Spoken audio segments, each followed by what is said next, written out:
Hey everyone, I'm back with another update. In this episode, I'll cover President Trump's trip to Asia, illegal immigration related news, anti ICE activity and violence against conservatives, a hodgepodge of investigations, the government shutdown, and Charlie Kirk and Turning Point USA. Of course, I'll end with the noteworthy tidbits. We left off last episode after the first leg of President Trump's diplomatic tour through Asia focused on trade negotiations, security alliances, and de escalating tensions with key partners. After his visit in Malaysia, Trump traveled to Japan, where he received a ceremonial welcome in Tokyo on the 27th. He met with the Emperor at the Imperial Palace and the Prime Minister at Akasaka Palace. A critical minerals and rare earths agreement was signed to secure U.S. supply chains, reducing reliance on China. Trump also met families of Japanese citizens abducted by North Korea in the 1970s to 1980s, renewing calls for resolution. The following day, Trump addressed U.S. troops stationed in Japan, emphasizing alliance strength amid regional threats. Further discussions built on the minerals deal, with Japan pledging investments in U.S. manufacturing, part of a pattern of allies offering concessions to avoid Trump's tariff hikes. The Japanese Prime Minister donated 250 cherry trees for President Trump's Washington, D.C. beautification and gifted President Trump the golf putter of former Japanese Prime Minister Shinzo Abe. Abe and Trump formed a friendship during Trump's first term, and sadly, Abe was assassinated in 2022. Trump arrived in South Korea on the 29th for the Asia-Pacific Economic Cooperation Summit and was greeted by the South Korean president. The revised U.S.-Korea Free Trade Agreement was finalized, addressing steel tariffs and auto exports. South Korea committed to buying more United States agricultural goods and defense equipment, and technology prosperity deals were signed to align AI and tech standards, enhancing collaboration and national security. South Korea joined First Lady Melania's Fostering the Future Together initiative, sharing AI tools to protect children online. At the APEC Leaders Summit the next day, Trump held bilateral talks, including the centerpiece, a 4-hour closed-door session with Chinese President Xi Jinping at the international airport. It was announced that the trade dispute with China was settled, with China agreeing to cut fentanyl precursor exports, lift some rare earth restrictions, and purchase 180,000 metric tons of U.S. soybeans. The soybean purchase was a symbolic gesture amid prior 27 million ton exports. In the regional ripple, allies like Japan and South Korea signed investment pacts totaling billions, including Japan's $70 billion U.S. pledge and Thailand's $18.8 billion aircraft buy, which was overseen remotely from Malaysia. On the 31st, President Trump departed South Korea for Washington, D.C., where only hours after arriving back in the United States, he and Melania handed out candy to kids for Halloween at the White House. Trump then headed home to Mar-a-Lago for his Halloween party, with economic meetings scheduled for the rest of the weekend. Let's move on to illegal immigration-related news. A massive ICE overhaul is underway, with multiple ICE chiefs being removed in major cities nationwide to surge deportations. Some of their replacements will be selected by Border Commander Greg Bovino in the hopes of maximizing deportation numbers. Homeland Security Secretary Kristi Noem announced the arrest of 46 illegal alien semi-truck drivers and 82 illegals who drove buses, box trucks, and other such vehicles, with those arrested coming from the blue states of California, Illinois, and New York. Body cam footage has been released showing an illegal alien incapable of speaking English driving a massive semi-truck, and when the driver was asked which company he works for, he responded by saying California. The Trump administration is still plotting to revoke California's ability to issue CDLs because the state continues to give those licenses away illegally. Illinois is under scrutiny as well, with Secretary Noem formally denying Governor Pritzker's request to pause illegal immigration raids in his state. People are demanding Pritzker's resignation after 2 illegal aliens, who he continues to protect, killed 2 Americans in Illinois. Democrats sued the USDA for trying to figure out how many illegal aliens receive welfare, and Congressman Randy Fine has filed a bill to ban all non-citizens from obtaining any form of welfare, including SNAP, Section 8 housing, and Medicaid. An activist judge blocked the Trump administration from ensuring citizenship to vote in federal elections, sparking calls for activist judges to be impeached. Shifting to anti-ICE activity and violence against conservatives. The No Kings protester, who called on people to grab a gun and shoot ICE agents, has been fired from his job in the Chicago City College's system, and conservatives are demanding an immediate investigation into New Mexico State Representative Mariana Anaya after her office created an ICE agent tracker. Conservatives are also demanding the immediate arrest of an Antifa man who threatened to lace Halloween candy with fentanyl for the kids he sees wearing pro-MAGA costumes, and a Minnesota man was arrested for placing a $45,000 bounty on the head of Attorney General Pam Bondi, seeking to have her assassinated. Federal agents arrested a member of a group that plans ambushes on immigration agents' vehicles, and Illinois congressional candidate Kat A. was federally indicted for attacking and blocking a federal vehicle outside the Broadview ICE facility.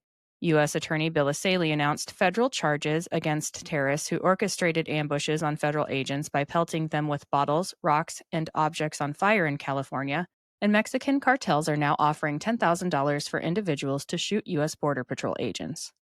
Death threats against ICE agents have surged 8,000%, and Senator Eric Schmitt is pushing State Secretary Marco Rubio to declare Antifa a foreign terrorist organization. Let's switch to a hodgepodge of investigations. The House Oversight Committee deemed all of President Biden's executive actions performed by White House staff and signed by AutoPen null and void, including pardons, and the committee demanded an immediate investigation by Attorney General Pam Bondi. In response, Bondi announced a Department of Justice investigation into the matter. Senator Chuck Grassley revealed that Special Counsel Jack Smith and the Biden FBI targeted conservative groups, including Turning Point USA, and that 197 subpoenas were issued by Jack Smith, which have been made public. Of the 197 subpoenas, 34 were issued to individuals, 163 were issued to businesses, and one subpoena requested records and communications related to over 430 individuals and organizations, and all appear to be aimed at Republicans. President Trump demanded an immediate investigation into Jack Smith, FBI agent Walter Jardina, and others, as well as prison time for Jack Smith, after it was revealed that over 160 Republicans were investigated for no valid reason. Senator Ted Cruz called on the House of Republicans to impeach Judge James Boasberg after he approved the spying against Republicans, and Congressman Byron Donalds confirmed impeachment articles are coming, with Congressman Brandon Gill drafting and filing the articles, and with the support of Congressman Chip Roy.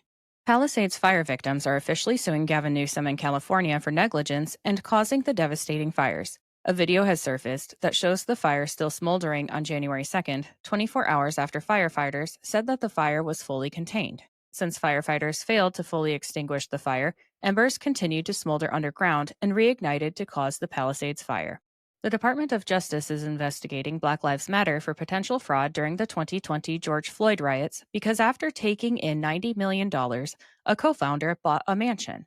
Investigators raided the home and office of Democrat Oklahoma State Representative A.J. Pittman over reported criminal use of campaign funds, and conservatives are demanding an investigation after it was exposed that Democrats are offering $100 per vote for a North Carolina City Council election in Wilmington. On to the government shutdown, which is now the longest in U.S. history. On Monday the 27th, over 24 Democratic-led states sued the Trump administration, demanding SNAP continuity, and the American Federation of Government Employees urged a clean CR to end the shutdown, highlighting unpaid federal workers.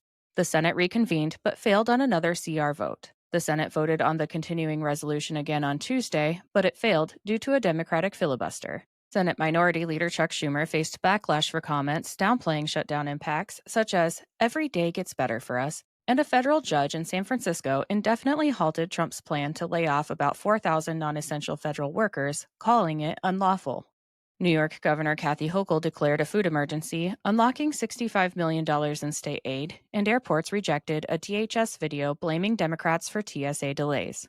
Over 8,000 flights were delayed nationwide due to understaffing, and air traffic controllers went unpaid.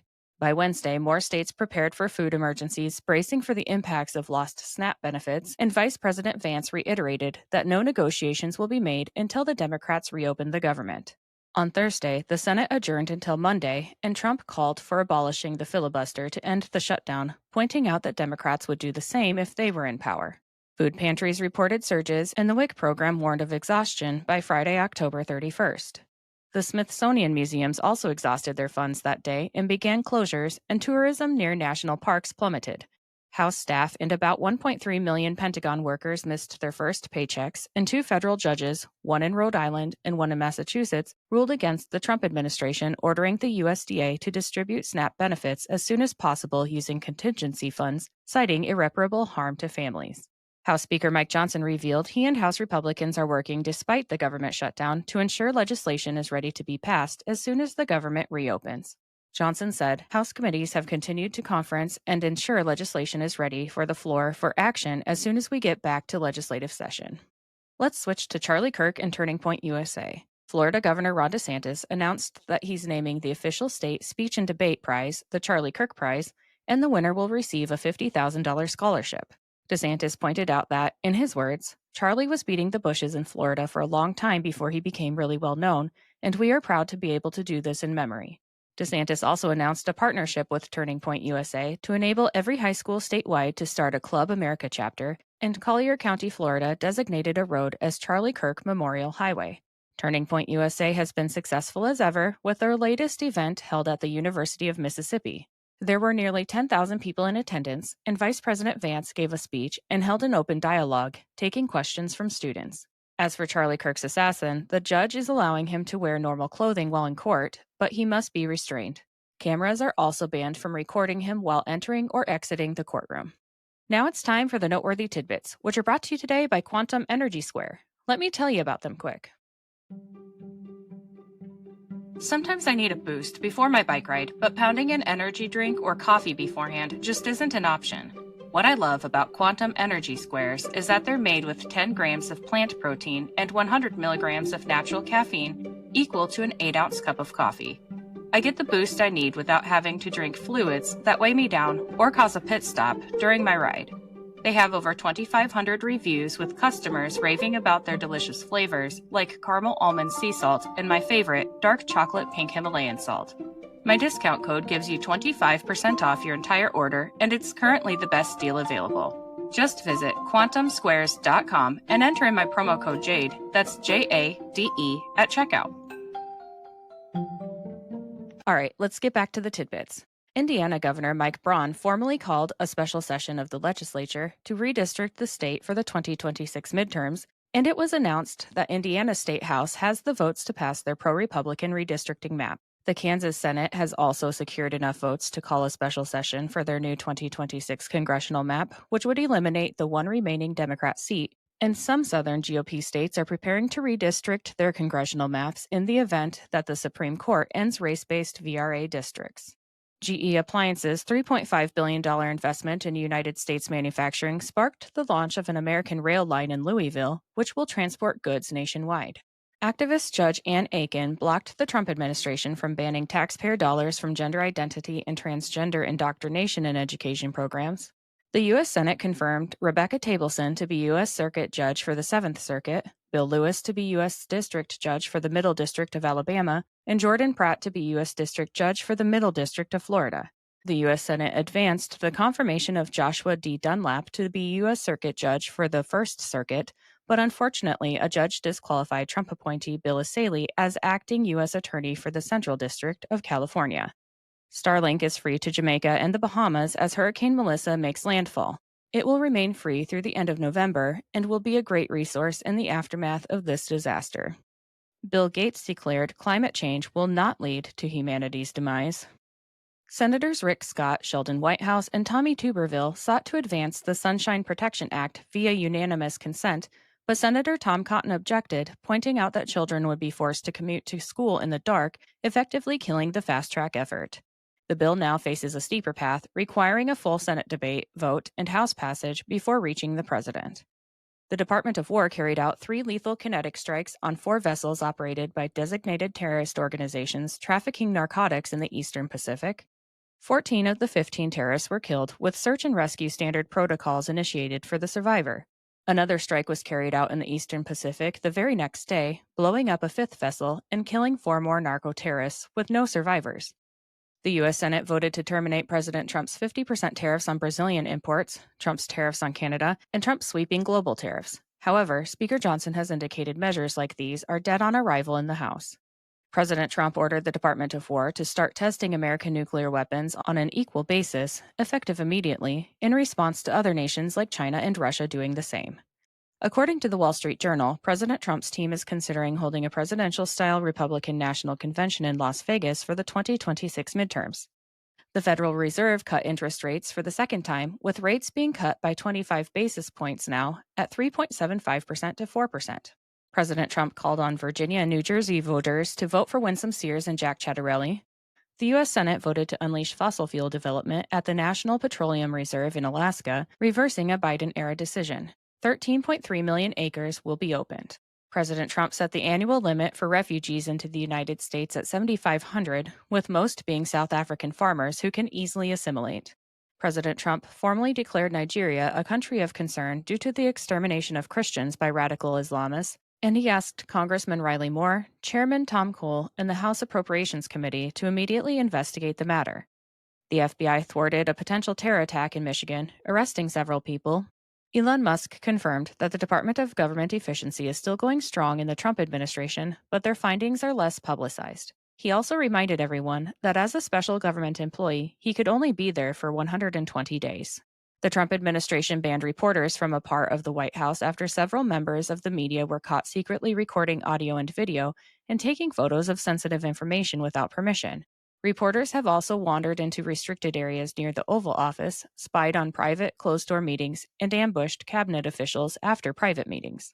That's all I have for today. I'll be back with another update soon. Until then, please like, subscribe, and share this podcast, and follow me on Instagram and X at Shades of Jade Pod. Thank you for listening and have a great day.